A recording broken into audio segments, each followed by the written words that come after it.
na kay doktoraan para sa aton AGE, no? Kay nasang aga hindi pa kompleto ang napadala nila. Kay subong daw nagsululod na ang tanan. I think they can give us a more complete report on the status of acute gastroenteritis cases in Iloilo City. So, Doc, sino masugod?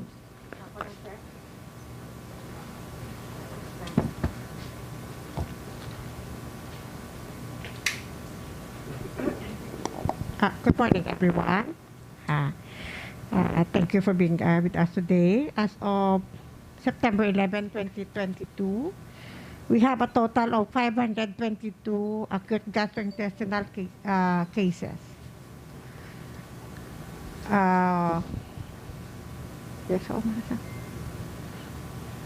The same number of cholera positive cases, wala kita nagdukang, and the same number of deaths. So far, ang barangay na affected nag-increase to 105, which is 58%. 58%.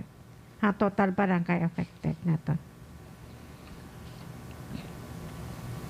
So that's it, sir, for our update. Ang Colorado 12 gapon ha, and then aton deaths pulo sa gihapon sa acute gastro. Dugang ko lang, sir. Out of the 522, 87.5% ng recovered or 456, 35 are still admitted, or that's 6.7%. Ang managed at home is 20, that's 3.8%. Bali, nagsaka naman atong recovered. 450 na siya. So, over the weekend, nagsaka kita by pila ka cases? 30 plus. 35. 35. 35 cases, sir.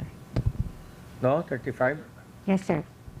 7, 14, no. 35. So, do you have any questions so far? How would you assess the daily cases na panubuin siya? It's still, kung pa ta, sige pa. It's not going down yet.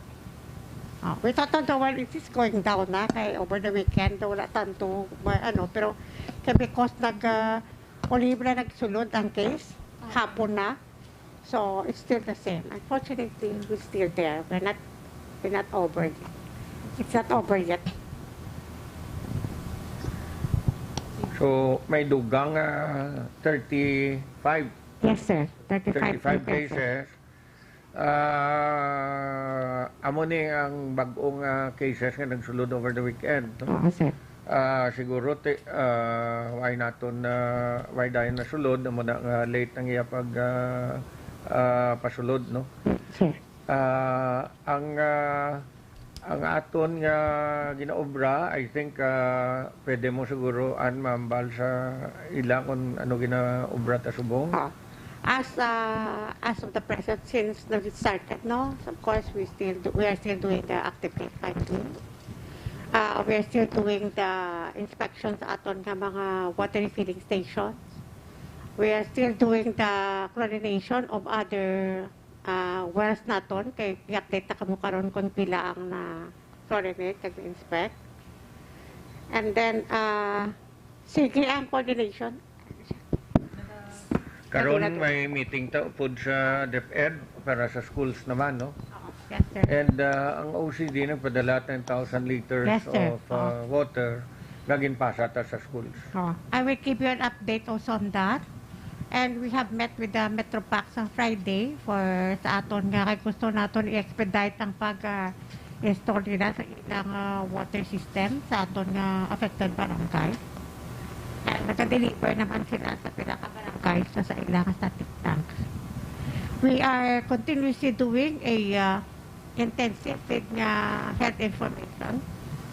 And at the same time, ang DOH are also with us in this. Nakahatag ba ng DOH sa atong sang bulong para sa cholera suspects natin and for AGE. So an update on this, total number of water refilling station natin is 380 na siya. So, pinakabilog ang inspect na natin is 358 na. So, 94% na ang na-inspect natin, ha? And 99 of which are found to be non-compliant. So, sa 99 nga non-compliant, 71 na ang nag-close. Sa 71 nga na, ang nag-close sila, ang 38 out of the 71 ang kin-close ng BPLO kasi ng City Health Office. Ang 34, nag-voluntarily close na lang sila kay balana nila kadali nga ipasira sila for 6 months kung di sila kukumplito. So, total number of wells natin is 14,933. Ang na-chlorinate natin so far is 1,534 or 10% of that. Total number of static tanks na na-put up na is 61. So may kulang pang iban. Tama pa, sir. May mga kulang pa kita sa static tanks. So, natin. padasig-dasigon ta. Yes, sir.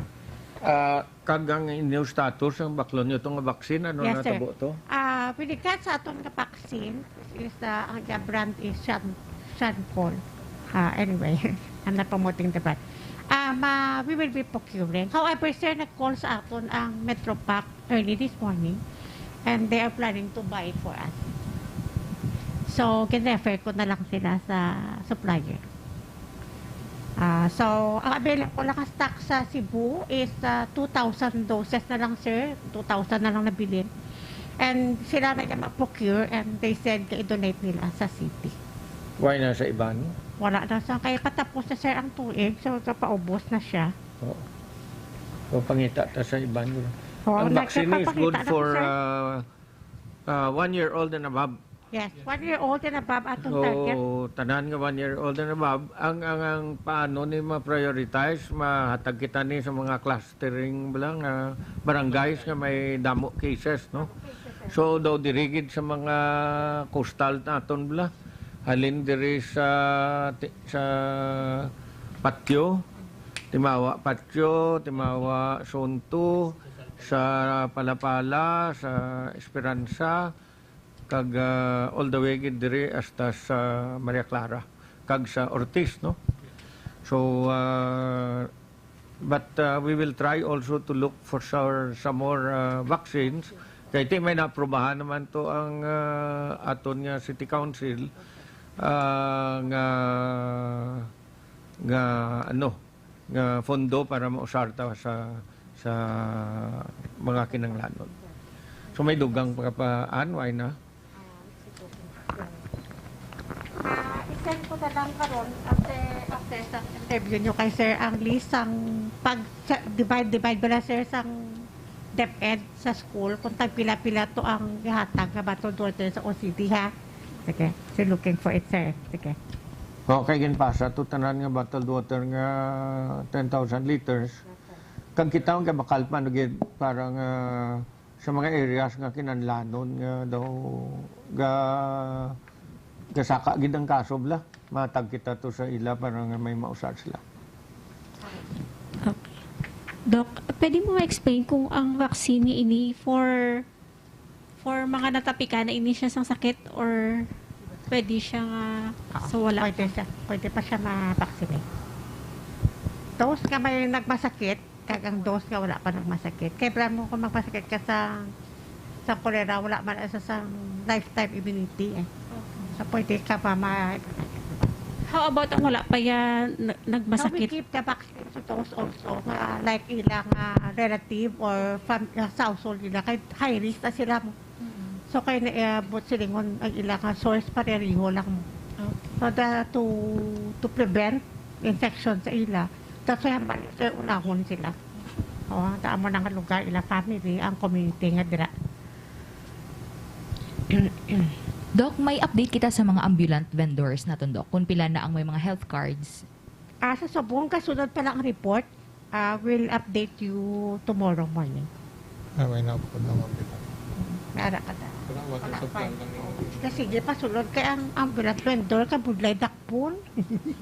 Now you see them, now you don't. Kapin pa bala nila nga doon kinadakop sila subong. So kita ara sila kita wala. But there are, in fairness, there are ambulant vendors nga nakita sa compliance sa blaster nga may health card sila. O pila sa kabilog lang. For the complete list, kapasunod pa lang. Well, we will update you as soon as we have it. May question, sir, from Joey of Inquirer. Update on the inspection of water sources in public schools, and will you also do the same procedure for private schools? Yes. We have deployed several sanitary inspectors na to go to the schools and tanani, private and public schools, because we are preparing the schools kaya face-to-face na dugay-dugay. So they have to be ready to receive our children para safe ang ilang water source, water supply nila. Follow-up, Doc. Has water in government offices and their buildings also been inspected? Sa mga government offices? Inspected with what? Cholera? Ang water? Inspected. Oo. Inspected, sir. Yes, na-inspect, yes. Naka-inspect na. Actually, ang aton nga water system sa Sabado, no? Nag-clean up na, and then nag-chlorinate naman sila. Ngayon na lang sila, Doc, overall total of water refilling stations, bathhouses, and commercial water sources nga nag-close down, if we have. Itong nag-close down. Kaya ito, harasin mo. Ang sa nag-close down, Ma'am Lucy, ang Kagina, 71 to. 71 na?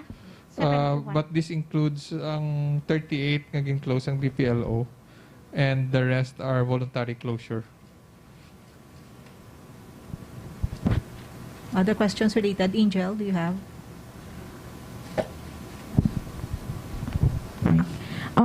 Bali sir, ang 71 naging close ni Kagina, kag ang 38 nga tong nag-close man, kag ang 34 nga nag-voluntary close is clear ko lang water refilling stations ni sa. These are water refilling station.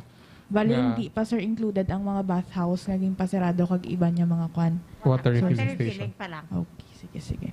So bali update lang ma'am regarding man be sa kwan names sang water refilling stations nga supposedly ipagwa gid man according man be sa advice sang City Legal Office. Ano ang update naton to ma'am kag sir? So far, ang upper advice nila ang pwede na ma-publish are those nga nakapasar sa aton nga testing. Ginawa-consolidate lang namon tanan nga list. Kabalaan mo, ongoing ni siya. Ang may iban nga nag-test kami subong after limpyo, nga nag-positive, after limpyo nila, kag nag-positive, pasado naman sila. So, gadugang ang list. May ara man nga gabuhin. So, mag-publish na subong, basi after 3 days, hindi na siya updated bala. Yes, thank you good sir. Any more? Yes, Emmy. Hi, good morning, Doc. Pa-clarify lang ko. So, bali ang 71 nga nag-close will close for 6 months and wala sila sang... No, they're not closed for 6 months. Amo na sa aking close, kasi itan compliant sila. Palibot sila kung pagkabot dito, wala, ay kulang ila papers or pal-inspection, may tawag di, Wala.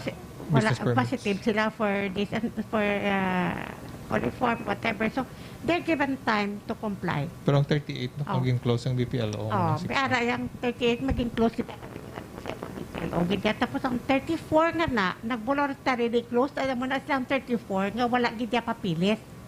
Nga nag-voluntary close na lang rather than na pagsunod namon, close namon sila. So, 6 months hindi sila ka-operate.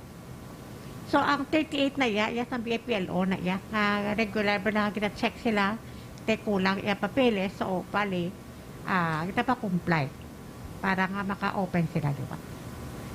So, ang mo di pa sa EO ni sir, pag operate ka, kapag magdakpa namon, wala ka gidya permit, muna, ate, ma-close na gidya for 6 months.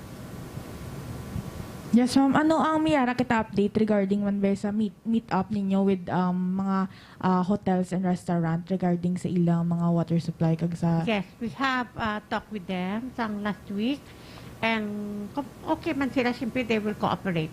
We have advised them to see to it, yung ilang water source, i-check nila, bilang bulk water sila, pa yung kinala sin sakto nga papilis. Dapat recent. And then, ang ilang food preparation practices nila, lalo na sa hotel, sa food, sa fast food. And then, dapat clean sila mismo sa ilang lugar, workplace nila. Kaya sometimes, iba, damo cockroach, mga vermin control nila. Kasi sa vermin, mana mo galin mo, silo sa tiil sa mga cockroach, silo to sa imo nga tinigang. So, dra mo man na pwede makuha. Kaya, siyempre, basi may higko dito silo yaman. Amo na siya tanan. Oo. May possibility ba Dok, nga pati ang mga workplace, mga example tong ligad sa Bulilaw nga sa call center agent para Dok, may possibility nga pati ang mga workplace man i-check yar ninyo ang tubig for Yes, naman. Kalibuton kita namon sila kay para once mabala namon nga may ara sila napadulong sa tubig, i-check na namon sila. Thank you, Oo, ma'am. that's why I would ask kay sir nga ang pwede mamobilize nato ng compliance. Nagalibot man sila. Kay sila pagkanahan ng mga barangay, damo, the best ang world, damo 14,000 something. Tapos ang refilling station, damo man. And then sa mga full establishment pa. So, with all the help we can get. Yes, ma'am. Thank you, ma'am. Thank you. Ma'am. Okay. Okay na ta sa PGE kag cholera. Sige, you may proceed to your next topic. May pamangkot, Sabian or Angel? So, gusto ko man i-congratulate galing duwata ka empleyado no, sa civil service.